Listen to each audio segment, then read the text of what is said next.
Hello YouTube, welcome back. On today's episode, we are going to be installing Megasquirt. Last episode, we put these sweet gauge pods in, and we're basically ready. There's really three things I need to do. I need to, one, install the wideband O2 sensor and solder it into the existing wire. Two, I need to install an intake air temperature sensor and route those wires into this guy, and I can delete my air box. And three, I just need to connect a vacuum line to Megasquirt when I put it in here. And I've already got a vacuum line here for the boost gauge. Right now, the most exciting part about this is I just realized I can delete my air box and I can put in a cone filter and some little noodles. Look, there's two moths here that like died together in the same spot. And what is this? Looks like sand. I don't live near a beach, and I painted this 3,000 miles ago, so I don't understand why it's so disgusting. Okay, this is better. It's not perfect. I was thinking I might be able to put this like right here, put like some really sharp elbow piece. Oh, okay, might work. Okay, there we go. It's screwed in, very easy. Tell me that is not the cleanest air intake you've ever seen. I'm also putting in new injectors. To do this the most proper and safe way, first go ahead and pull your fuse box cover off and pull this handy dandy fuel something fuse. Then crank your car until it's not starting. This should remove some of the excess fuel in the line, and then go ahead and disconnect your battery just so that you don't drip fuel down onto the live connection onto your your starter below. Anyways, then there's just a couple of bolts here and here. Don't lose those fuel rail spacers, but if you do, find a friend who can 3D print you some new ones. Here are my old injectors, stock or eBay special, Amazon special, and here are the new supposedly RX-8 yellows, and it looks like they do have, who knows, like they're shaped a little different. I'm hoping they plug straight in like I hope they will. Okay, these are all in place. Let's see, let me get some light here. Okay, so yeah, they're all in there and they're all seated as well as I can get them. Okay, and they bolted straight on. Look at that, sitting somewhat snug. I think it's probably really important to torque these to spec so that you don't have fuel leaking out and so that you don't crack any of these fuel rail spacers or anything like that. And that spec is 14 to 19 foot-pounds. All right, here we are in the passenger footwell, and I'm pretty sure this is where the ECU is going to be. And it looks like we have maybe 3 rusty nuts down here and 2 nuts up there. We got that panel out, and there it is, our OEM ECU. To get these clips out, they're really tough. So what you want to do is you want to put your finger on the press tab thing, and then wedge a flathead in here and lightly pry, the left side, the right side, left side, right side. You obviously, it goes without saying, you don't pull by the wires. And you can do it all without putting any pressure on the wires. If you press this with one hand and put the flathead with the other hand, and don't stab yourself. Alright, as you can see, these do not quite have the same mounting system. I think what I have to do is I have to use these and I have to drill through my floorboard. Okay, we did it. Look at that. We had to drill some holes through the floorboard, and we drilled them to 7/64. Yeah, 7/64. And we snapped one screw, unfortunately, but, sometimes you lose one.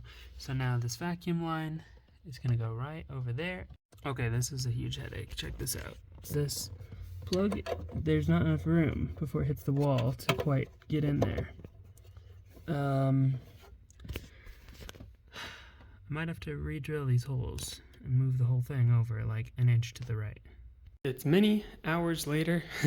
My interior is put back together. It looks very OEM and nice. I still have a floor mat to put over this. The wire for plugging it into a laptop actually comes through here, and it's right here. You can actually see it peeking out, and it goes through here and comes out right here. So you know, we got like 4 feet of wire or something. All right, the two things I'm going to do next is I'm going to tee off the vacuum line and tap my intake manifold to have the intake air temperature sensor. This is the 3/8-18 MPT tap, pipe tap, you guys. You can see it's slightly tapered.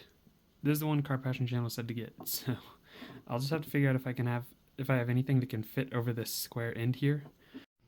Okay, we can see here, look at that, there is my intake air temperature sensor tapped in.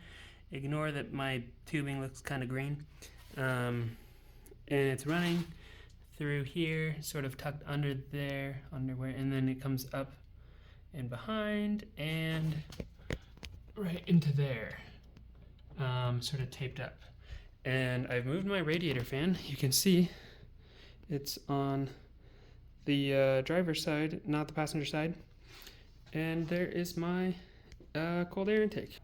When you are on your stock ECU, what you have is your harness has this little plug for a 1.6. It's just the one needle. And here's your stock O2 sensor. This plugs into your headers. Of course, this plugs into that harness. Now, when you go wideband, when you go aftermarket ECU, etc., first you're going to have your AFR gauge. It's going to have a little computer in it. And from that computer, it's going to have these wires, and it's going to have this thing, which is sort of zipped up at the moment. Now this is to plug into your new O2 sensor, your new wideband O2 sensor. Check it out. It should be a smarter sensor than the other one. And it'll plug in here. This will feed the information. It'll sense it in your headers. It'll send it up through this into your AFR gauge, and then coming out of your AFR gauge, you'll have this. Now, this still needs to get to your ECU. And so we utilize this factory plug, and so we cut your OEM O2 sensor to get this plug off of the end. So now we can plug that in, and we can hook this up to either the blue or white wire, depending on your instructions. For the AEM UGO that I have, it's going to be the white wire for 0 to 5 volt output. That's going to be soldered into this, that's going to go into here, and then that's going to go to ECU. Okay, to calibrate your AFR, I believe this is a necessary step. We're going to put the key from outside the car. We're going to turn it to accessory, and we're going to wait, and this thing's going to say stuff. It's going to say poo 14.7. Then we're going to remove the key. Then we're going to take the plug for the wideband sensor, and we're going to plug it in to here. Okay, now that's connected. So the gauge is connected all the way over to here, and this guy is breathing open air. Now we're going to put the key in again and turn it to accessory. We're going to wait. Ooh, look at that. All the way up, and then cool. So it must have detected, you know, there's a lot of air per the 0 fuel, maybe even an infinite ratio. Okay, now that it's calibrated to open air, we have to actually plug this into the exhaust itself.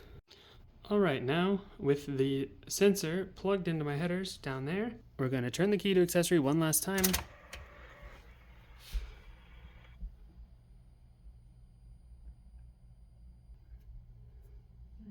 Here it goes. Great, okay. Now I can start the car. Okay, I'm ready to put the key in, basically. I've got Tuner Studio up, and I've set my injector size and my engine size in cc's. It is 1618 cc's, which is slightly larger than the OEM engine size because I'm bored up a little bit, and I have the RX-8 yellow injectors. Oh, and I believe I need to go here and hit acquired fuel, hit OK. There we go. And then I just need to burn everything on, and who knows. At this point, I was super confused, flailing about. I was having some problems getting Tuner Studio to recognize Megasquirt as a result of my Linux Ubuntu running on a Windows laptop, and it was all confused. And then my tune, I had downloaded like a base map off of the internet, but it was for like a different Megasquirt version than mine or something. And so things got all sorts of weird. Yeah.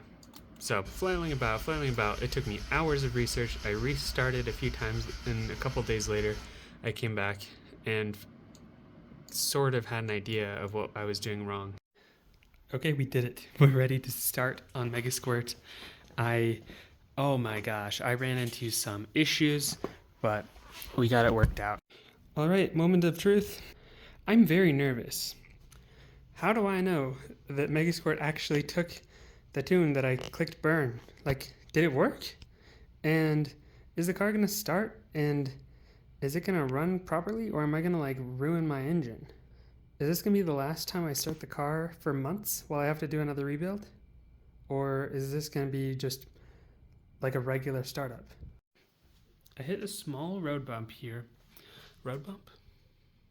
Wait. So I have a small roadblock with this whole thing. I can't start the car because I turned the key to accessory and then fuel starts puddling up on this lower part of my intake manifold. Fortunately, I previously bought a whole set of fuel injector O-rings of various sorts, and so I have extras, and I'm going to try swapping for OEM ones. I think we're dry though. I think I can try to start the car. Alright, I am super nervous right now. My tune should all be on there. We're gonna see if we can double check everything in Tuner Studio really quick before we try to turn the key. But yeah, it seems like I fixed the fuel leaky issue, so I'm gonna attempt to start the car.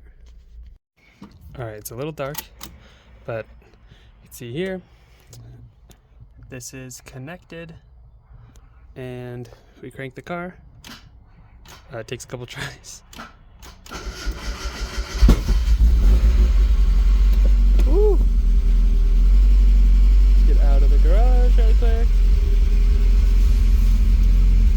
There we go. Oh, I need to take a log.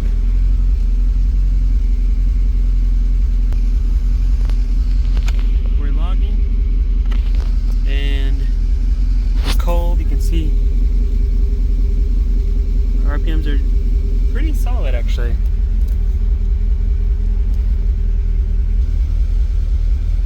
Alright. I'm going to go around the block. Set these to some cooler colors. I like purple actually.